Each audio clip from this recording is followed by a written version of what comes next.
اعوذ باللہ من الشیطان الرجیم، بسم اللہ الرحمن الرحیم۔ کلاس نمبر 9 کا ہم آغاز کر رہے ہیں، آیت نمبر 83، سورہ بقرہ کی آیت نمبر 83 سے۔ وَإِذْ أَخَذْنَا مِيثَاقَ بَنِي اسرائیل، اور جس وقت ہم نے بنی اسرائیل سے ایک میثاق لیا، لا تعبدون الا اللہ، یعنی اس میثاق وعدے کو کہتے ہیں، پختہ وعدہ، اس کی شک بیان ہو رہی ہے۔ لا تعبدون الا اللہ، اللہ کے سوا کسی کی عبادت نہیں کرو گے۔ اب دیکھیں، یہ عبادت میں دونوں چیزیں آتی ہیں، حقوق اللہ بھی اور حقوق العباد بھی، لیکن ہمارے ہاں عام طور پر حقوق اللہ کو تو عبادت سمجھا جاتا ہے، حقوق العباد کو نہیں سمجھا جاتا۔ تو اب دیکھیں یہاں مین کیا بات ہے، لا تعبدون الا اللہ، اللہ کے سوا کسی کی عبادت نہیں کرو گے۔ اب عبادت جو ہے اس کی دو شاخیں آگے ہیں۔ پہلی شاخ ہے حقوق العباد، وبالوالدین احسانا، اور والدین کے ساتھ حسن سلوک کرو گے، وذل قربا، اور قرابت داروں کے ساتھ حسن سلوک کرو گے، والیتاما، اور یتیموں کے ساتھ حسن سلوک کرو گے۔ یہ حسن سلوک سب کے ساتھ ہی ہے۔ والمساکین، اور مسکینوں کے ساتھ حسن سلوک کرو گے۔ وقولوا للناس حسنا، اور تمام انسانوں کے ساتھ، جب ناس آ گیا تو ناس میں کیا آ گیا، تمام انسانوں کے ساتھ حسن سلوک کرو گے۔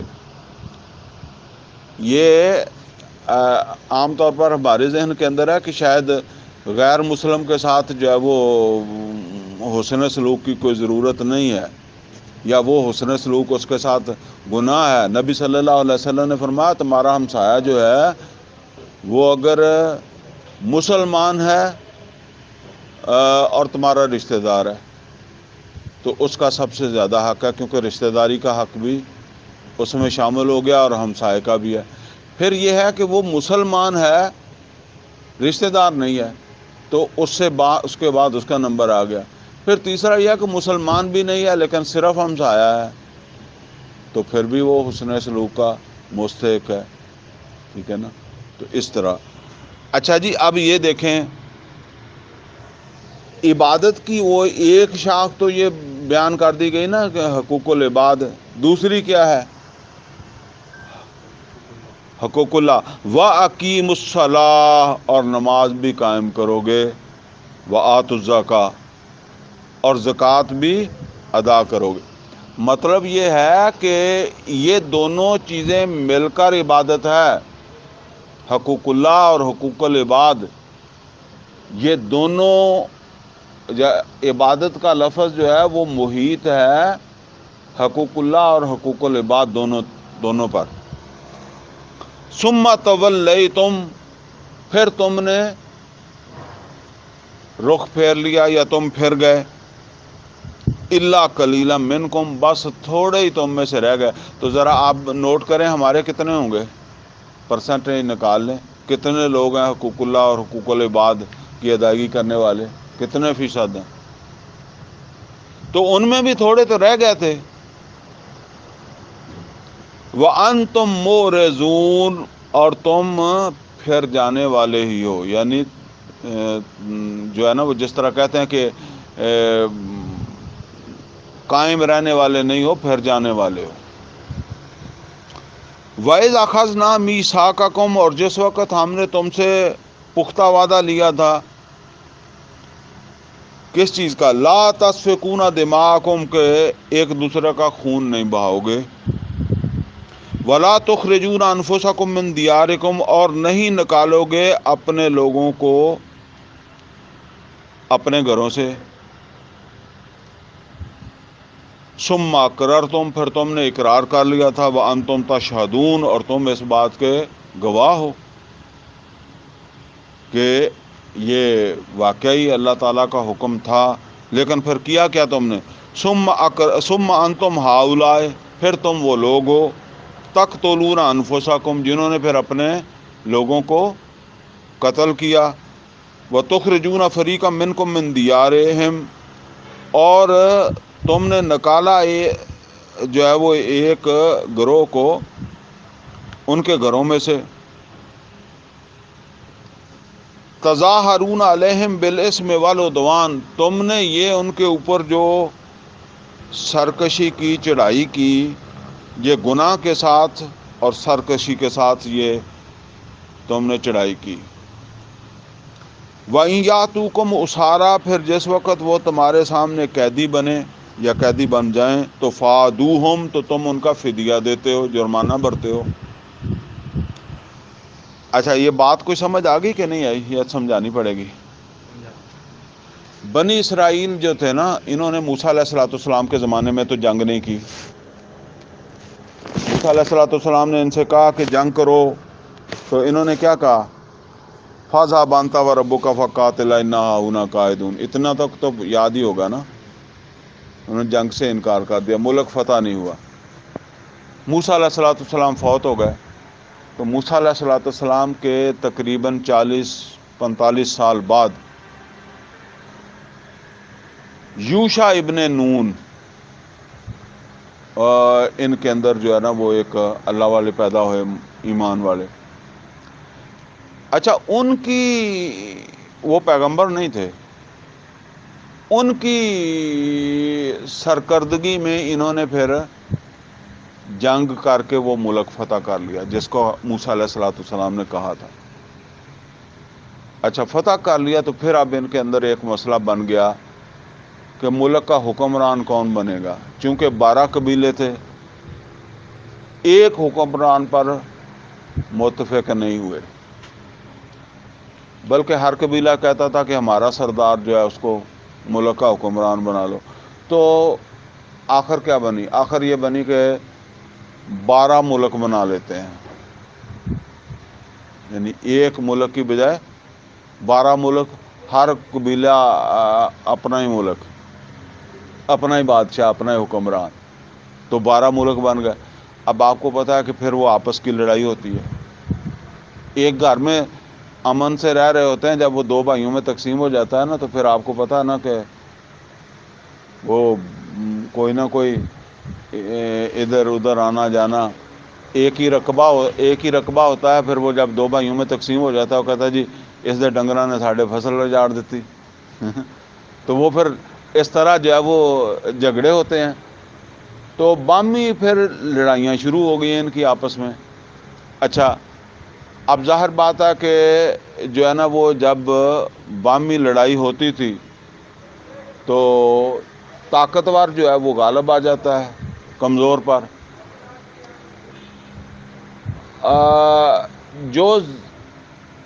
جو کمزور ہے وہ پھر کسی اور سے مدد لیتا ہے، جس طرح عراق نے حملہ کیا کویت پر، یاد ہے کہ نہیں یاد؟ تو کویت نے کس سے مدد لی؟ اس نے امریکہ سے بھی لی، ساری دنیا سے لی اس نے۔ اچھا، اب عام مسلمان کیا کہتے تھے کہ دیکھو جی اس نے غیر مسلموں سے مدد لی ہے، تو وہ تو گرا پڑا ہے، وہ کہتا ہے کہ جی مسلم ہو یا غیر مسلم ہو، جو بھی ہماری مدد کرے گا وہ کرے گا۔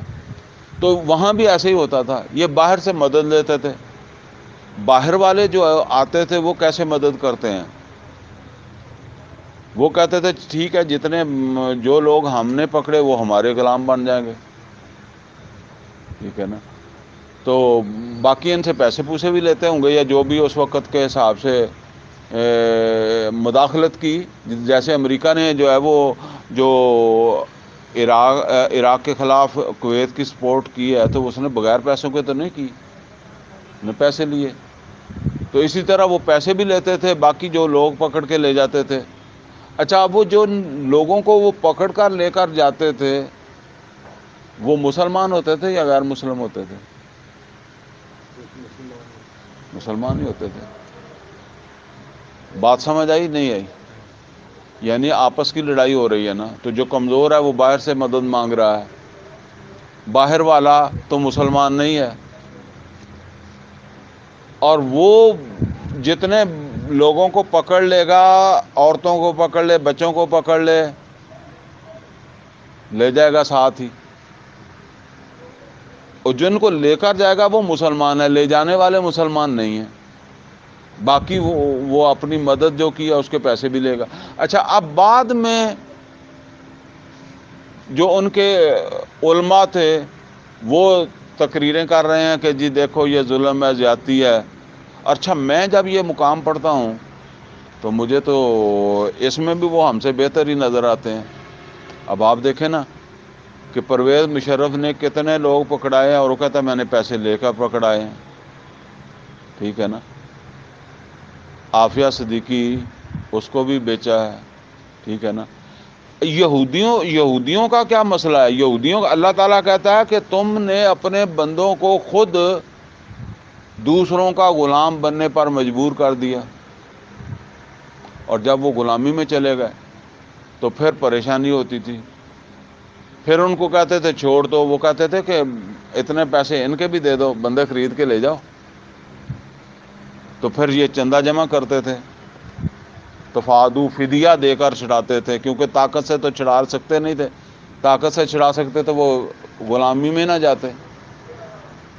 یہ بات ہے۔ تو حکم کیا تھا اللہ کا؟ حکم یہ تھا کہ تم آپس میں قتل و غارت نہیں کرو گے، اور اگر تمہارا کوئی دشمن کی غلامی میں چلا جائے تو اسے غلامی سے آزاد کرواؤ گے، اور اگر تم طاقت سے نہیں کروا سکتے تو بے شک فدیہ دے کر اسے آزاد کروانا ہے، ٹھیک ہے۔ پانی لے۔ تو اب انہوں نے کیا کیا ہے؟ ایک حکم نہیں مانا اور ایک مانا۔ کون سا نہیں مانا؟ جو اللہ نے کہا تھا آپس میں نہیں لڑنا، وہ تو لڑے، ٹھیک ہے۔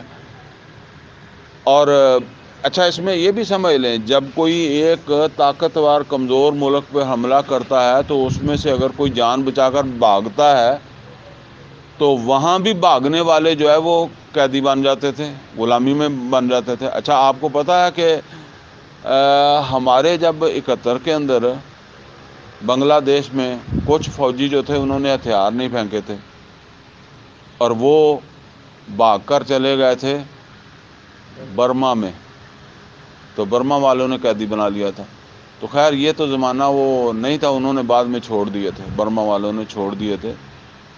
تو اس طرح بھی ہو جاتا ہے نا، تو پھر اس طرح وہ مسلمانوں ہی کے ظلم کی وجہ سے قیدی بنتے تھے، لیکن ان کے مولوی تگڑے تھے جو بعد میں پھر جو ہے نا وہ اس طرح تقریریں کر کر کے تو ان کو مجبور کر دیتے تھے کہ بھی چندے جمع کرو، اب ان کو چھڑاؤ، چلو تم نے پکڑوائے ہیں تو اب چھڑاؤ بھی۔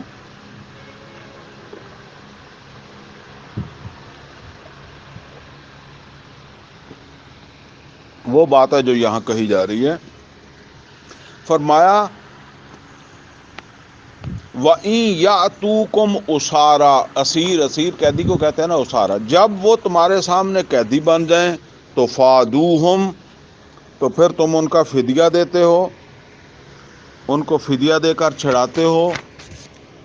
وَهُوَ مُحَرَّمٌ عَلَيْكُمْ إِخْرَاجُهُمْ، جب کہ حرام تھا ان کا اخراج، یعنی ان کا وہ جو گھروں سے نکلنا تھا وہی غلط تھا، ان کا اس قید میں جانے کا عمل جو تھا، جو مطلب چھڑانے والوں نے انجام دیا، وہی غلط تھا۔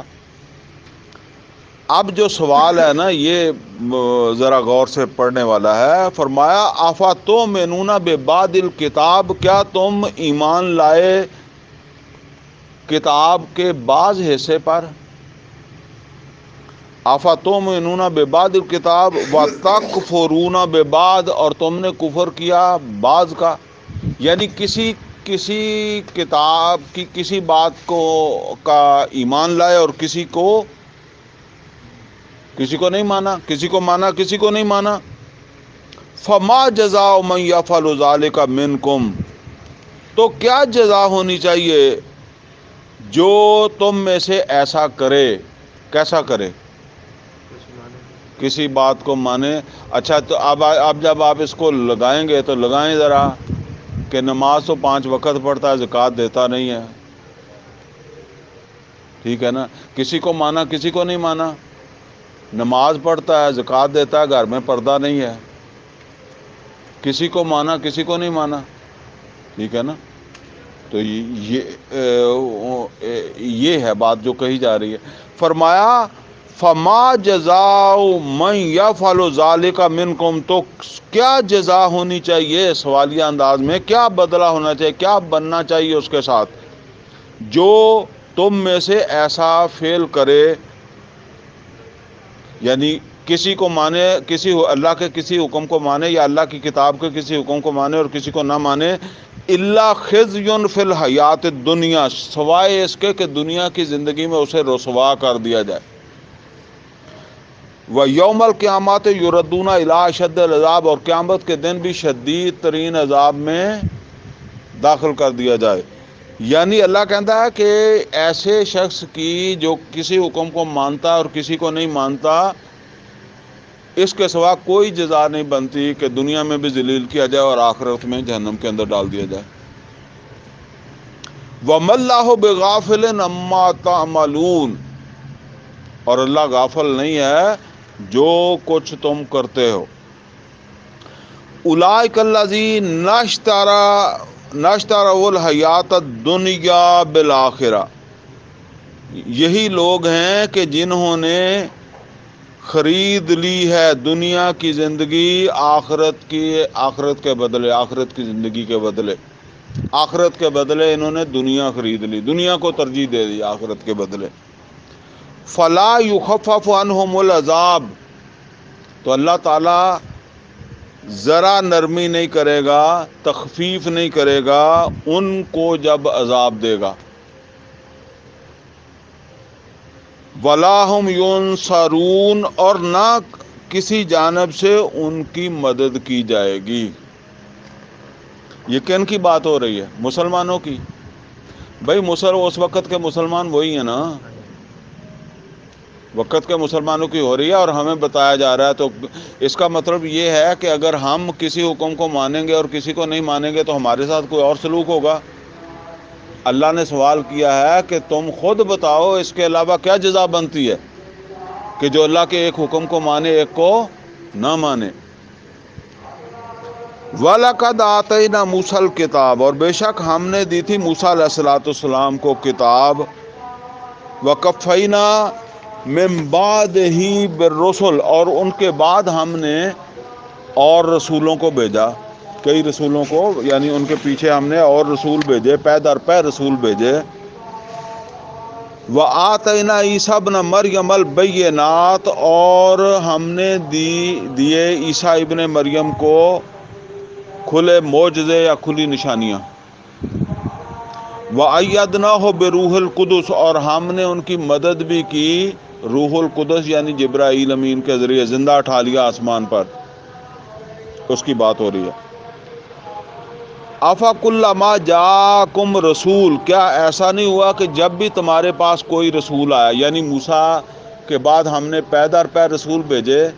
تو اب اللہ تعالیٰ فرماتا ہے کہ ان رسولوں میں ایک بڑے عظمت والے رسول بھی تھے. وہ کون تھے؟ عیسیٰ علیہ السلام، کھلی نشانیوں کے ساتھ. اب اللہ تعالیٰ فرماتا ہے کہ ایسا نہیں ہوا فَكُلَّمَا جَاءَكُمْ رَسُولٌ، جب بھی کوئی رسول تمہارے پاس آیا، بِمَا لَا تَهْوَىٰ أَنفُسُكُمْ، جس نے وہ بات کی جو تمہارے نفس کو پسند نہیں تھی. یہ نوٹ کریں کہ آدمی کو ہمیشہ اس بات کی تکلیف ہوتی ہے جو اس کے نفس کو پسند نہیں ہے. جو اس کے نفس کو پسند ہے وہ اگر کہی جائے گی تو اسے تو خوشی ہوگی. مثال کے طور پر میں 5 وقت نماز پڑھتا ہوں اور مولوی صاحب کھڑے ہو کر جو وہ تقریر کریں کہ جس نے 5 وقت نماز پڑھ لی وہ جنت دے وچاڑے چلا گیا، جنت دا سب تو اچا مقام. مینو کی تکلیف آ دی، میں نہیں دیندا زکوٰۃ، اور مولوی صاحب تقریر کرے اور وہ کہے کہ جڑا زکوٰۃ نہیں دتی وہ دی نماز بھی منہ تے مار دیتی جائے گی. تو پھر پھر مینو تو یہ میرا نفس نہیں یہ سننا چاہتا، ٹھیک ہے نا۔ تو بات یہ ہے کہ ہمیشہ یہ سمجھ لیں کہ وہ بات تکلیف دیتی ہے جو بندے کا نفس جو ہے وہ نہیں سننا چاہتا، یا جس میں اس کو لذت ہے، یا جسم کو وہ سمجھتا ہے کہ بھئی اور یہ ہر ایک کے لیے علیحدہ علیحدہ ہو سکتی ہے۔ آپ اس کو کوئی ضابطہ قانون نہیں بنا سکتے کہ ایک ہی چیز جو ہے نا وہ سب کے لیے ہوگی، میرے لیے کوئی اور ہوگی، ان کے لیے کوئی اور ہوگی، ان کے لیے کوئی اور ہوگی۔ تو فرمایا آفاق اللہ جاکم رسول، کیا ایسا نہیں ہوا جب بھی تمہارے پاس کوئی رسول آیا، بما لا تہوی انفسکم، جس نے وہ بات کی جو تمہارے نفسوں کو پسند نہیں تھی، استکبرتم، تم اکڑے، تکبر کیا، فریقاً کذبتم، ایک فریق کو تو تم نے جھوٹا قرار دے دیا، یعنی رسولوں میں سے ایک فریق، رسول تو آئے پے در پے، یعنی آپ سمجھ لیں کہ ان میں سے کچھ رسولوں کو جھوٹا قرار دیا اور کچھ کو،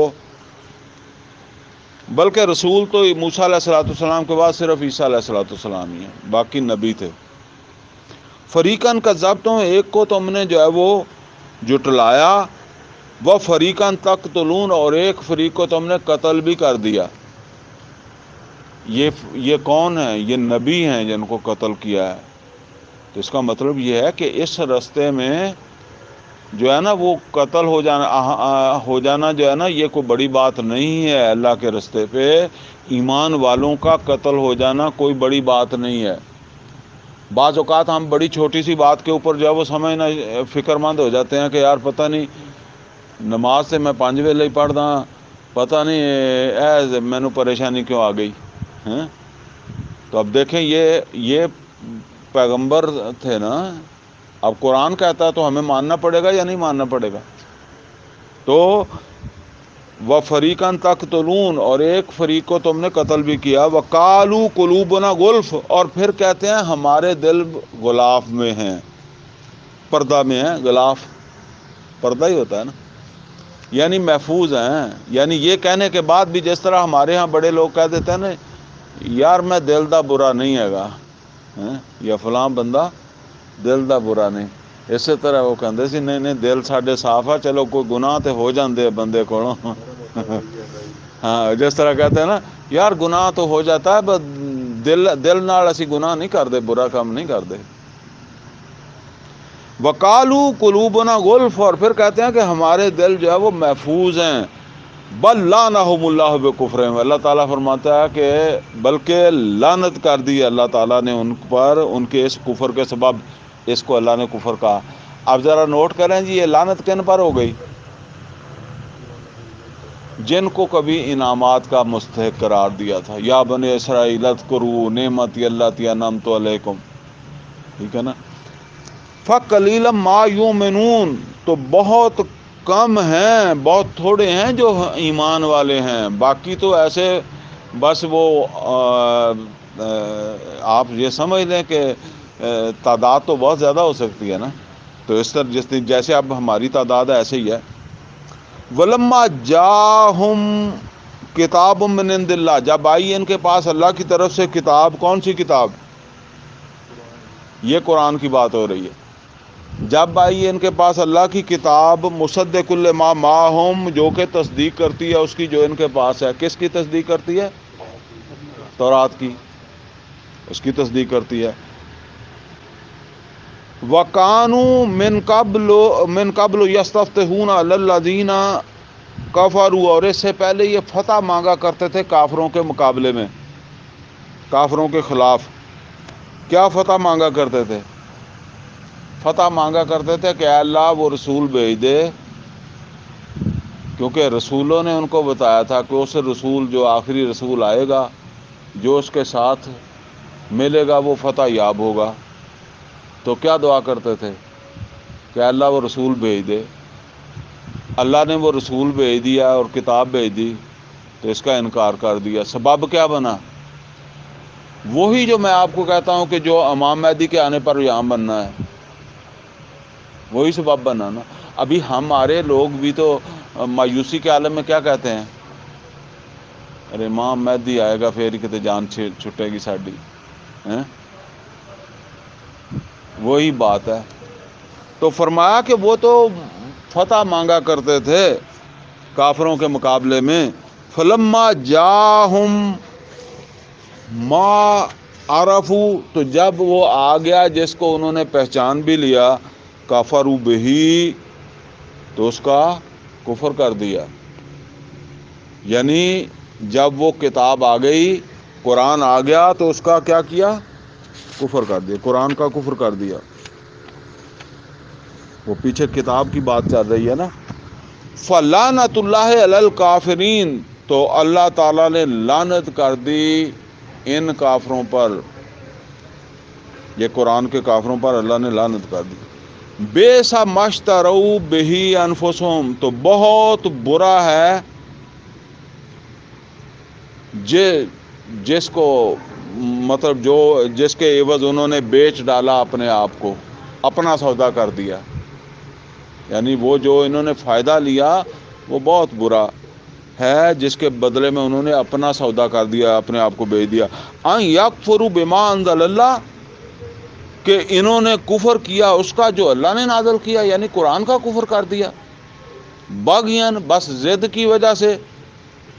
ان ینزل اللہ من فضل، کہ اللہ تعالیٰ نے نازل کر دیا اپنے فضل میں سے، علی من یشاء من عباد، اپنے بندوں میں جس پر چاہا.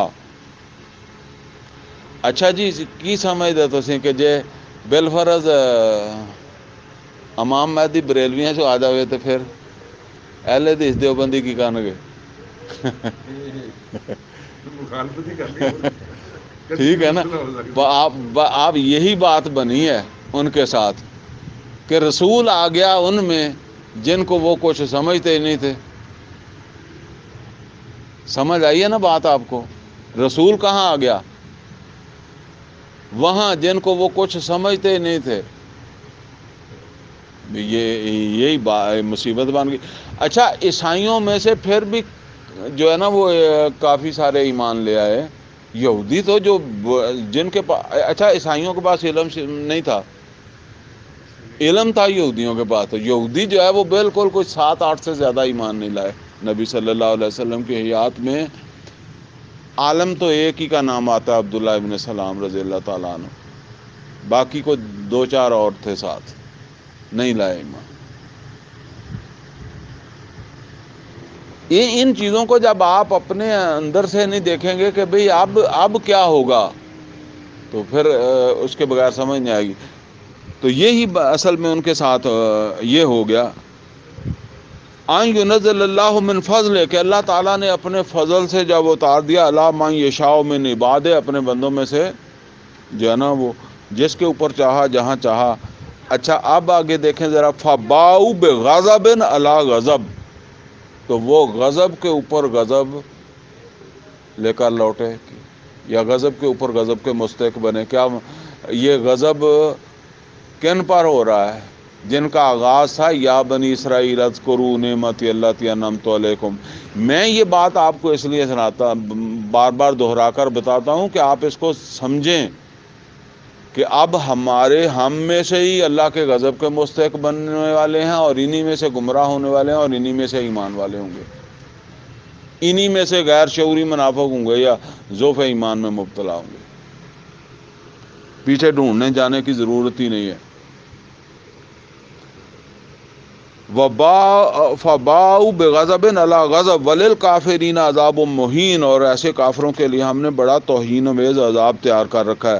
وَإِذَا قِيلَ لَهُمْ، اور جب ان سے کہا جاتا ہے آمنوا بما انزل اللہ، ایمان لاؤ جو اللہ تعالیٰ نے نازل کیا اس کے اوپر. قالوا، تو کہتے ہیں نؤمن بما انزل علینا، ہم تو بس ایمان لائیں گے جو ہمارے اوپر نازل ہوا. وَيَكْفُرُونَ بما وراءہ، اور اس کے علاوہ کچھ بھی ہو ہم نہیں مانیں گے. اور یہ چیز جو ہے نا، یہ اس وقت ہمارے جو فرقے ہیں نا، مطلب یہ ہے کہ بریلوی ہیں نا، تو انہوں نے یہ بات طے ہے ان کے ہاں کہ ہم نے اسی بات کی تصدیق کرنی ہے جو ہمارا مولوی کہے گا. دیوبندیوں کے اسی طرح اسی عالم کی تصدیق کرنی ہے، وہی صحیح ہے جو ہمارا ہے. اسی طرح سے اہل حدیثوں کے اندر بھی یہی خرابی ہے.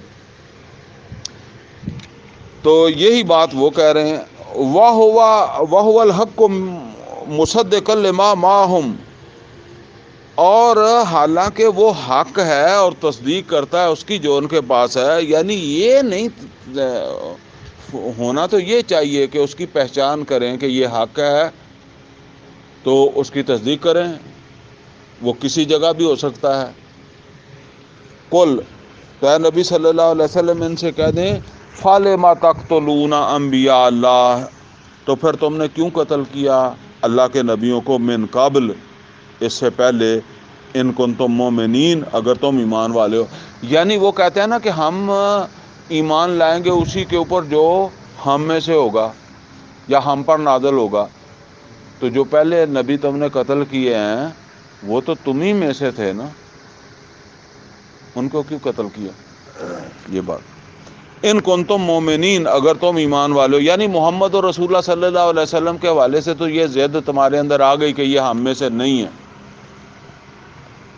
وَلَقَدْ جَاءَكُم مُوسَىٰ بِالْبَيِّنَاتِ، بے شک تمہارے پاس آئے تھے موسیٰ بھی کھلی نشانیوں کے ساتھ. ثُمَّ اتَّخَذْتُمُ الْعِجْلَ مِن بَعْدِهِ، پھر تم نے ان کے بعد بچڑا بنایا تھا. وَأَنْتُمْ ظَالِمُونَ، اور تم ہوئے یہ ظلم کرنے والے. وَإِذْ أَخَذْنَا مِيثَاقَكُمْ، جس وقت ہم نے تم سے میثاق لیا تھا، پختہ وعدہ لیا تھا. وَرَفَعْنَا فَوْقَكُمُ الطُّورَ، اور ہم نے طور پہاڑ کو تمہارے اوپر بلند کیا. اور کیا کہا تھا؟ خُذُوا مَا آتَيْنَاكُمْ بِقُوَّةٍ وَاسْمَعُوا، خُذُوا مَا آتَيْنَاكُمْ بِقُوَّةٍ وَاسْمَعُوا، پکڑو مضبوطی سے جو ہم تم کو دے رہے ہیں. کیا مطلب ہے؟ کیا دے رہے ہیں؟ تورات دے رہے ہیں. خُذُوا مَا آتَيْنَاكُمْ بِقُوَّةٍ، اگلی کی بات کیا ہے؟ وَاسْمَعُوا، پکڑے رکھنے کا مطلب کیا ہے؟ حکم کو دھیان سے سنو، توجہ سے سنو. قالوا سمعنا وعصینا، تو وہ کہنے لگے ہم نے سنا اور عصینا، ہم نے نافرمانی کر دی، ہم نے نہیں مانا. وہ یہ اب آپ سمجھتے ہیں نا، میں نے وہ ایک مثال آپ کو دے کر بتایا بھی تھا کہ جب ہم سے حلف لیتے تھے نا، تو اب اس کے اندر آپ یوں سمجھ لیں کہ 500 حلف لینے والا ہے، 400 حلف لینے والا ہے. تو وہ دور کھڑے ہیں، تو یہاں کھڑا ہے، اس سے لاؤڈ سپیکر کے اندر اس نے بات کرنی ہے نا، تو وہ پہلے پڑھتا ہے، وہ کہتا ہے کہ جی، اس کے پیچھے پیچھے کہنا ہے نا، میں اللہ کو حاضر ناظر جان کر اقرار کرتا ہوں کہ پاکستان کا وفادار رہوں گا. یہ اس نے پڑھنا ہے نا. تو پیچھے ہم نے، اس نے کہا پاکستان کا وفادار رہوں گا، تو وہ سامنے والے نے کیا کہنا ہے؟ اسی طرح ہی پاکستان کا وفادار رہوں گا. تو اسی میں کچھ لوگ ہیں جو کیا کہہ رہے ہیں کہ وفادار نہیں رہوں گا. لیکن اس کو تو نہیں پتہ چل رہا نہ دائیں بائیں سننے والوں کو، کیونکہ وہ آواز دب جاتی ہے نا، اس میں نہیں پتہ چلتا. تو اسی طریقے سے جو ہے نا، وہ کچھ لوگ وہ بھی تھے کہ جنہوں نے اس وقت بھی یہ بات کہہ دی. وَأُشْرِبُوا فِي قُلُوبِهِمُ الْعِجْلَ بِكُفْرِهِمْ، اور رچاب بسا دی گئی تھی ان کے دلوں کے اندر جو ہے وہ بچڑے کی محبت، ان کے اسی کفر کے سبب.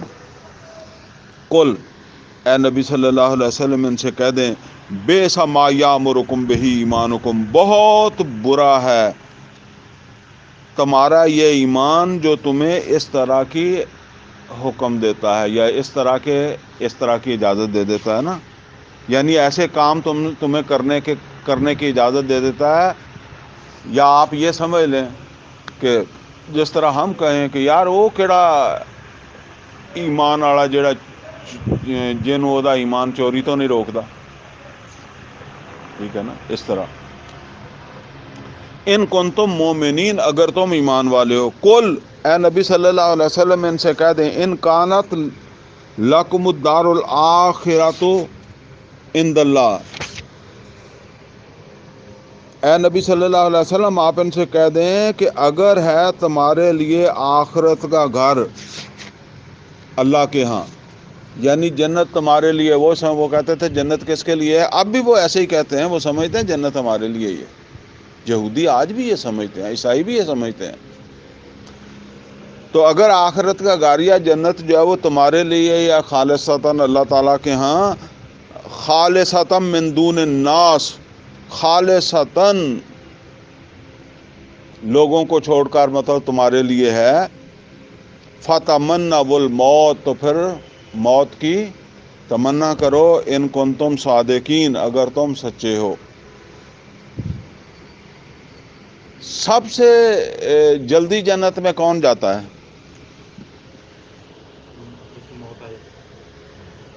موت تو سب کو ہی آئے گی. اللہ کے راستے میں جان دینے والا، شہید جسے کہتے ہیں نا. نبی صلی اللہ علیہ وسلم نے فرمایا کہ بندہ ادھر جو ہے وہ اس کی جان نکلتی ہے تو یہ مشکل ہوتا ہے کہ اس کا خون زمین پر پہلے گرتا ہے کہ جنت میں اسے داخلہ پہلے ملتا ہے. بہرحال ٹھیک ہے نا. تو وہ جلدی جنت میں چلا جاتا ہے. قرآن کریم میں بھی گواہیاں موجود ہیں. جو ہے نا وہ غالباً سورہ آل عمران میں یہ آیات ہیں جس میں اللہ تعالیٰ فرماتا ہے کہ وہ جنت کے اندر جو ہے وہ مزے کر رہے ہیں، خوشخبریاں پا رہے ہیں. باقی سب جو لوگ ہیں نا، مطلب یہ تو پھر حساب کتاب ہوگا نا، پھر جنت میں کوئی جائے گا اس کے بعد ہے. یہ ڈائریکٹ جنت میں جاتے ہیں. تو اب تو خیر ہم ان کو یہ تانا دے نہیں سکتے، لیکن حقیقت یہ ہے کہ مکہ کے اندر آپ دیکھیں، عرب کے اندر آپ دیکھیں، مکے سے لشکر چلتے تھے، مدینے تک جا کر جو ہے وہ انہوں نے لڑائی کی ہے، خندق کے باہر بیٹھے رہے ہیں، اور یہودیوں نے کوئی لڑائی نہیں کی، اللہ والوں نے کوئی لڑائی نہیں کی. اب یعنی جو بتوں کو پوجنے والے تھے وہ کتنے لڑاکے تھے، اور یہ اللہ والے جو تھے یہ تو لک چھپ کے قلعوں دے وچ جی میں آج کے دور میں وہی اللہ والوں کی یہی حالت ہے. آج اللہ والے ہم ہیں نا، تو اب ہماری حالت یہ ہے. آپ دیکھیں یہودی نے، اب ویسے یہودی جو ہے وہ کر رہے ہیں نا، تو یہ تو زمانہ بدل گیا، لیکن نبی صلی اللہ علیہ وسلم کے زمانے میں یہودیوں نے کبھی کوئی لڑائی لڑی نہیں ہے. بس ایسے ہی مسلمانوں کے لشکروں کو ہی دیکھ کر بھوک جاتے تھے.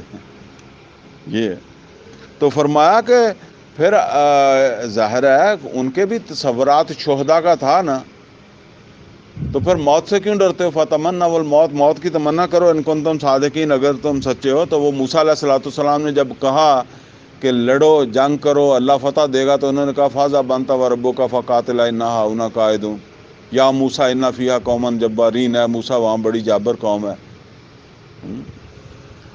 فرمایا وَلَن يَتَمَنَّوْهُ ابدا، اے محمد صلی اللہ علیہ وسلم یہ بالکل ایسی تمنا نہیں کریں گے جداں کہندے ایسے پاسے جان گے نہیں جتھے انہوں نے موت دا خطرہ ہوئے.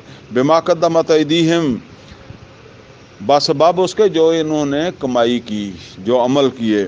واللہ علیم بالظالمین، اور اللہ ان ظالموں سے خوب آگاہ ہے. وَلَتَجِدَنَّهُمْ أَحْرَصَ النَّاسِ عَلَىٰ حَیَاءٍ، اور تم ضرور پاؤ گے ان کو باقی لوگوں سے زیادہ دنیا کی زندگی کا خواہش مند. وَمِنَ الَّذِينَ أَشْرَكُوا، اور مشرکوں سے بھی زیادہ. اللہ کہتا ہے کہ یہ مشرکوں سے بھی زیادہ دنیا کی زندگی کے خواہش مند ہیں. یود احدہم لو یعمر الف سنہ، یود احدہم، ان میں سے ہر ایک چاہتا ہے، لو یعمر الف سنہ، کاش اس کی عمر ہو جائے 1000 سال کی.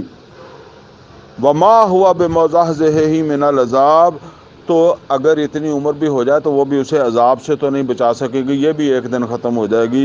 ان یعمر، اگر اتنی عمر بھی اللہ دے دے. واللہ بصیر بما یعملون، اور اللہ دیکھ رہا ہے جو کچھ یہ کر رہے ہیں. اقول قولی ھذا واستغفرہ لی ولکم ولسائر المسلمین والمسلمات.